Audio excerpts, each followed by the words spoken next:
Okay. Now, boy is saying this is my religion. Now, this is reading the whole Bible, fool, which you ain't even read once. Have you?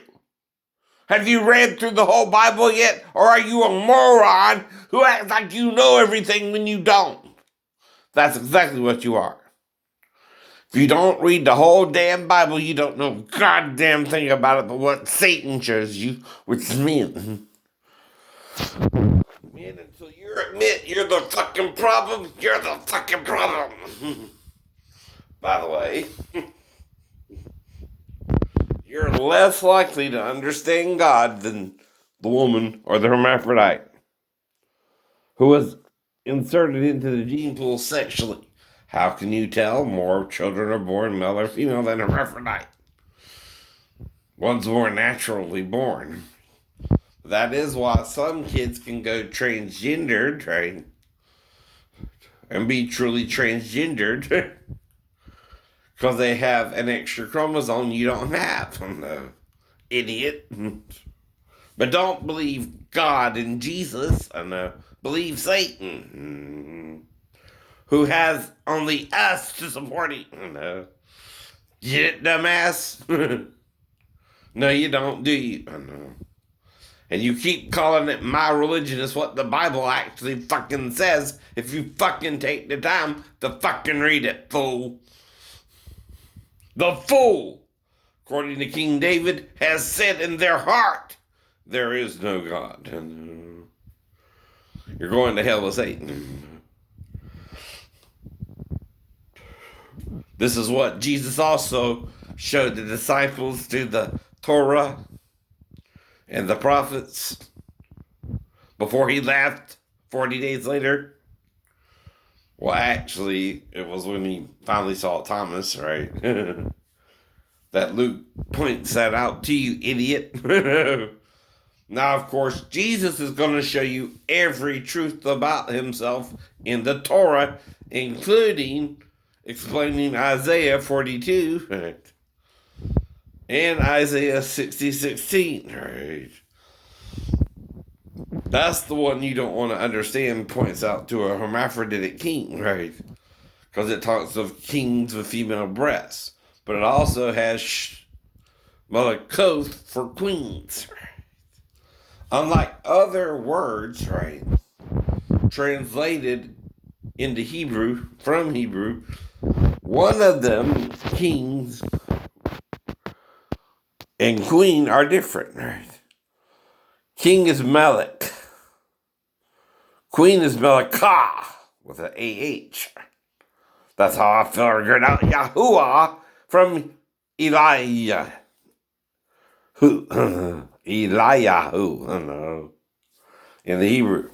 Eliyahu. Another way you can say it.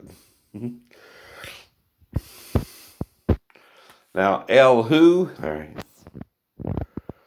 is used in Job. Elihu is used in Job. And He is used by Jacob when he wrestles with Peniel. He has seen God face to face and lived, Jews. Think about that. Think about that, foolish boy.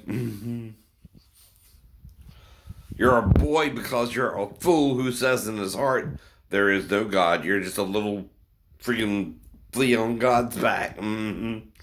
Like I told you before, you have no future without God. The only reason you're here now is God keeps replenishing or reincarnating the whole planet. That's true of most of us. I know. The difference is I know what it's doing and I'm accepting it like Jesus did, right? And that's why he is, was, and is to come, and I is, was, and is to come to, right? I know what God's doing because I pay attention to the scriptures. You don't because you're not listening to what Jesus means when he says, as for the resurrection of the dead and that they do resurrect, have you not read, I am the God of Abraham, Isaac, and Jacob? Right. That's currently 2,000 years ago and currently today. And currently when we replenish the earth again. Which means we destroy it through our nuclear technology, neutron bomb technology, which they're trying to come up with a neutron bomb now. They're close with the EMP pulse, by the way. It attacks electrical things, right? And they're going to try to design something that can attack the body, but by the spirit. You're a bioelectrical source of power. That's why they talk about using you in the Matrix as a battery. Though you're not exactly electricity per se either. You're bioelectric, right? You're a living being. Now you just put an electric charge in a machine, it's still just a machine, like a soundboard or a fucking robot, you lazy bastards. Too lazy to clean up your own house and not being disabled is on you. It's on you. If you're disabled, you kind of got an excuse, morons. If you fall 3 stories, that would give anyone a fucking excuse if they can't keep their house neat and tidy anymore. Most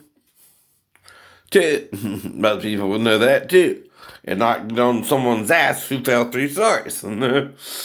Whether he had to jump from the window ledge or not, and landed it or not. But if you're studying ninjutsu in high school, you might land that one time and not even want to do it again because you don't normally do it. And then you would be under pressure. You wouldn't under when you did it. Just trying to get into your room and being locked out of it. You know what I mean, right? It's one thing to do it one time with no one really watching. You might really be able to do it because there's no pressure added to you, and you knew you did it from your trailer at home. And you're only going to do it one time if you have a brain, right? But the ones in front might try to get you to do it again, right? And then you might tell them, well, I picked up my ex-wife and had to put her in the bed because she started arguing with me. And that's all I could do about it. And she was freaking my son, not going to hurt her. So I just picked her up, put her in the bed, left the room. Now, through that, you might tell them, I'm about to bench press 400 to 500 pounds with a spotter. You point that out, too. Because Shaolin monks could deadlift 500. Right? Now, that is 100 pounds less, by the way. But I wouldn't tell them without a spotter. Right? See, the higher in weight you go, you got to have a spotter. Maybe we argued about that, too, didn't we? Security guard on base, who ain't doing his job that night. Don't know your fucking name because of the amnesia either. But who else could it be but a gay security guard in the Navy? Where he can sell the 7 seas. And get away with that shit, maybe. Are you going to let him get away with that, maybe? Now, it's one thing to be gay and in the closet and afraid to come out in the 90s. I can kind of understand why. But today, okay, military, you're starting to understand a little bit more about homosexuality itself and why it's just sex for some people. I know some people might really be in love, and some people might actually try to rape you into it, which might have been the motherfuckers I had to deal with on the ship and that night. If I had to jump from the freaking window ledge, right? Not the roof, by the way, the window ledge. The window ledge. About 8 feet difference, right? Or so. Now, 8 feet to the roof, how tall do you think the building actually is? 10.5 feet, right? Per floor, or maybe more. And if normally windows about 2.25 to 2.5 feet high, and I was about 4 inches from the window ledge, that's fully stretched out. That's probably about what? 8 feet? 8 plus 2.25 to 2.5 is over 10 feet tall. Right? 2 plus 8 equals 10, right? So I fell at least 30 feet, like I told you, minus the 8, which is 22, right? If I just fell and somehow missed the ledge, right? But it was thick, and that's why I can also say it knocked me out on the way down.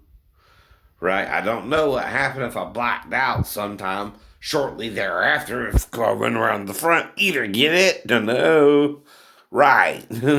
Like with the wreck, I don't know, someone didn't knock me out and put me in the car. Cause why? Your stepbrother wasn't injured at all. There you go. Only one of us was injured in the wreck when the windshield broke out on both sides, right?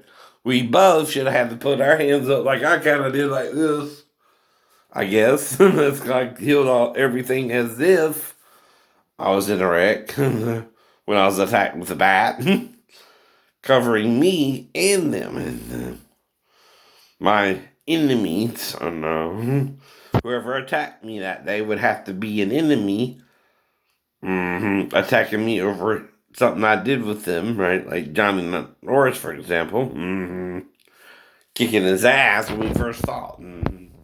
If that's how you want to look at it. Unless something bigger conspiracy is going on there too, I don't know about. That's all I can tell you about it. I do know Johnny Morris had something against me because of him dating men, like I told you before. With an older woman, but he was really dating her too. Which, like I said, I didn't hear about it until David Pelham told me. So, if anyone's spreading the rumor you're dating her, it's probably your best friend. By the way. Usually he's the one who's going to get someone else in trouble because he wants to see you fight me again and lose again. Though he's going to be the one I'm going to challenge first because, like I told you, only he really knows and is around you to know that shit.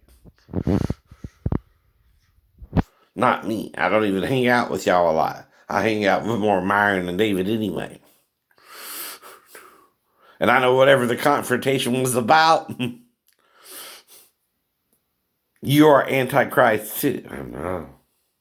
I'm not. And I told you then I'm one of the two witnesses by the dream too. And God told me by the dream I'm one of the two witnesses. I didn't understand it all then neither. And I gotta understand that shit before I go to Jerusalem anyway. And I'm not going to Jerusalem for a while. It's not until the end of my life anyway. And you're not here to take it yet. If God raised Jesus from the dead, he can also raise me from the dead, right? And I'm still here, motherfucker. How you doing? Are you getting older? I'm 50 fucking years old, so are you. You are older than me, too. You're about 51. I know it will be you and David Pelham having more of a grudge. And you might have forced little Roddy to do it, like I said, right? But whoever's doing it is connected now. Little bit. Maybe with the police force too, or even the EMS, or something like that. I don't know. Have a good day.